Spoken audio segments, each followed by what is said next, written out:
Muy buenos días para todos, queridos amigos.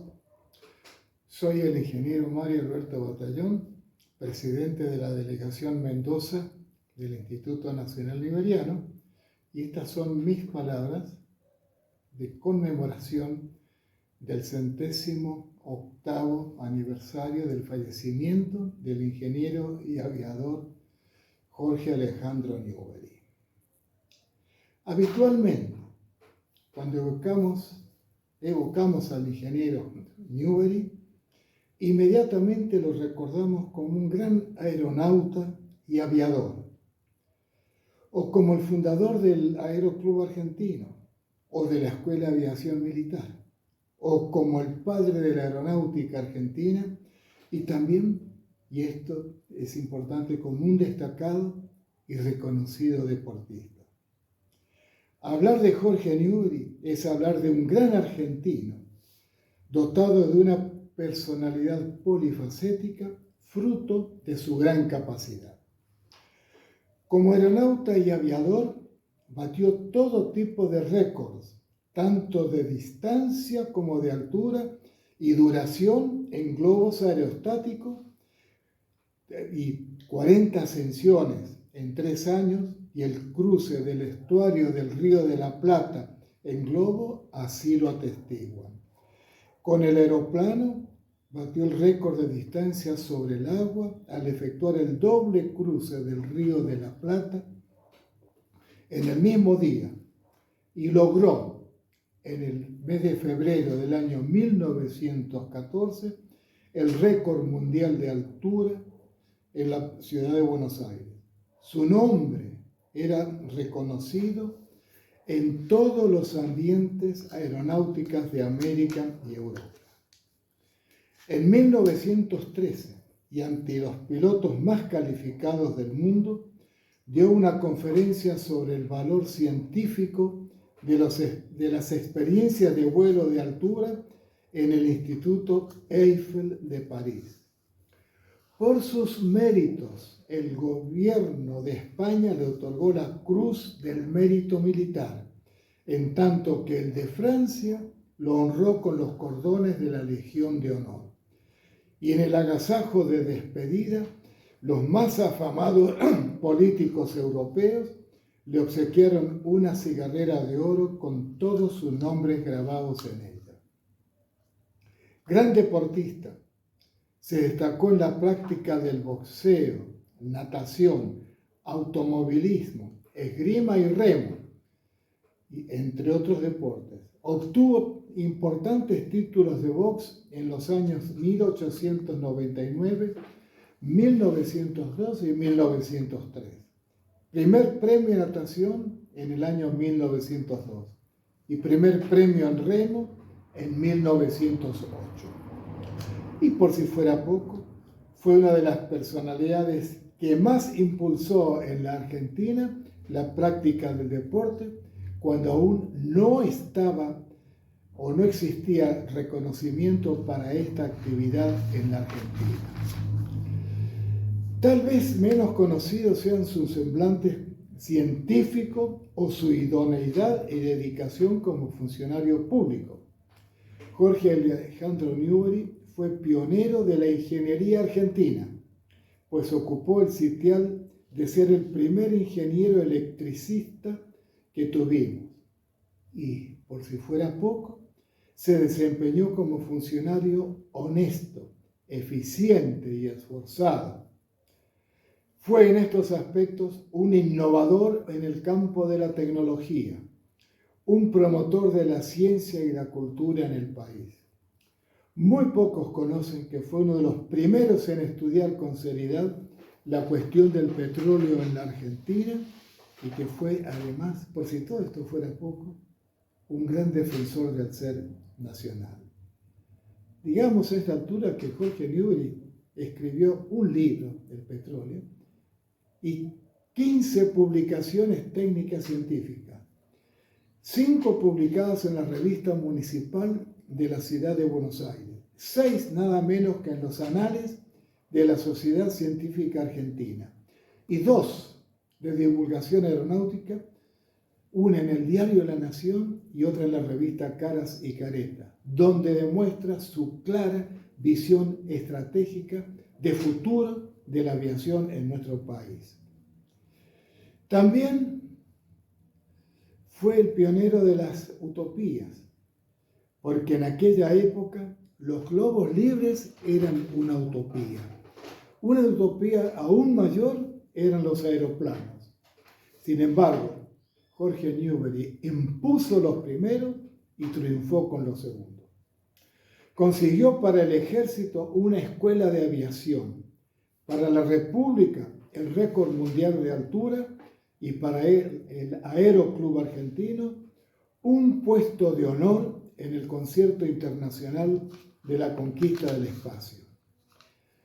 Jorge Alejandro Newbery, que había nacido en Buenos Aires el 27 de mayo de 1875, murió en el paraje conocido como Los Tamarindos, en el departamento de Las Heras, de la provincia de Mendoza, de mi provincia, la tarde del domingo 1 de marzo de 1914, cuando el aeroplano que piloteaba se precipitó a tierra hace hoy exactamente 108 años.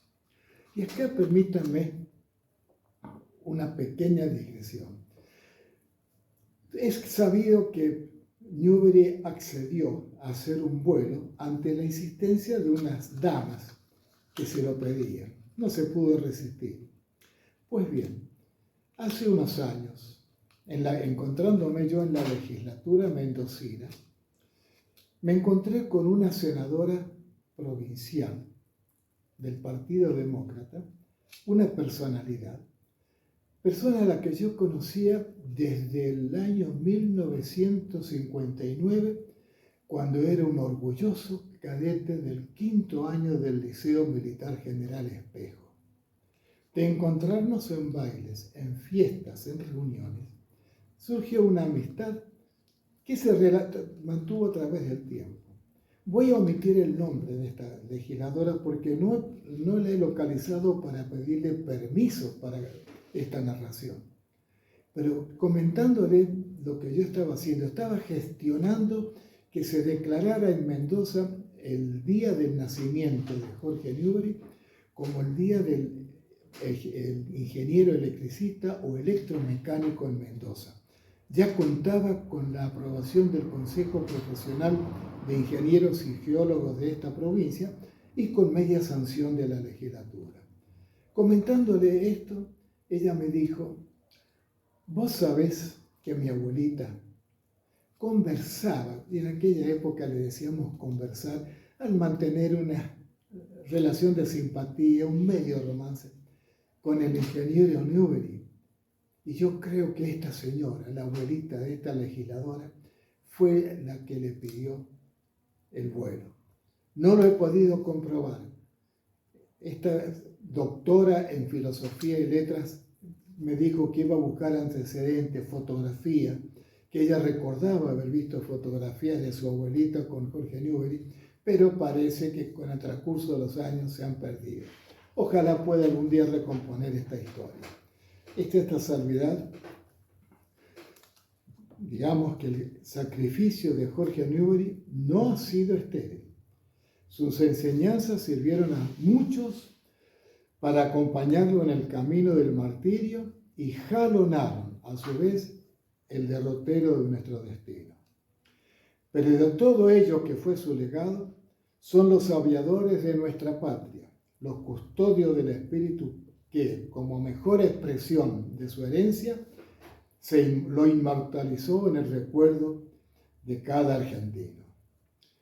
Por su origen y por su vida fue un porteño de estirpe, un argentino que amó profundamente a su patria.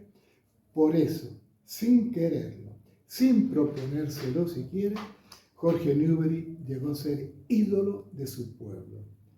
Fue el primer ídolo de la multitud porteña. Un ídolo popular. No me refiero en este caso al concepto teológico de idolatría, sino que apunto a su significación vulgar, que no es otro que la pasión vehemente y el amor exaltado incondicional y extremo hacia una persona. Es ese amor sin frontera justamente lo que define al ídolo. El pueblo deposita en su ídolo lo mejor de sí, encarna en él todo lo que quisiera ser, simboliza lo heroico, el coraje, el desinterés y la grandeza. Esa exaltación eleva al ídolo a la categoría de un ser sobrenatural, y Newbery llegó a significar para el pueblo porteño precisamente eso, un ser sobrenatural. Hasta entonces había solamente ídolos políticos, como el legendario Leandro N. Alem, quien, al poner dramáticamente fin a su vida el 1 de julio de 1896, a las 21 horas, exaltó la imaginación popular, creando la leyenda. Pero los ídolos políticos no concitaban el amor vehemente del conjunto. Estaban, por supuesto, los fanáticos partidistas, pero también los adversarios que lo odiaban y vituperaban. Por encima de ello vino Jorge Newbery a unir la vehemencia, el afecto inmenso, la idolatría. Nadie lo discutía. Todos vivían pendientes de sus actos, de sus proyectos, de sus andanzas. Fue el primer ídolo popular criollo. Y si algo faltaba para fijar esa idolatría y proyectarla en las generaciones futuras, un domingo de carnaval, hace hoy 108 años, se precipitó con el avión de su amigo Teodoro Fels en Los Tamarindos, falleciendo en el acto como consecuencia de las heridas y traumatismos que sufrió. Su entierro en el cementerio de la Chacarita fue un acontecimiento masivo nunca antes visto para una persona no relacionado con la actividad política. Belisario Roldán fue el encargado de despedir sus restos expresando: ha caído para siempre el que tenía el corazón abierto a todas las emociones puras y la mano lista para todas las lealtades, el que no necesitó dejar de ser bueno para ser glorioso. Pareciera que los ídolos, para hacerlo del todo, debieran morir jóvenes. Alem a los 44 años. Y en circunstancias dramáticas. Así le sucedió a Newbery.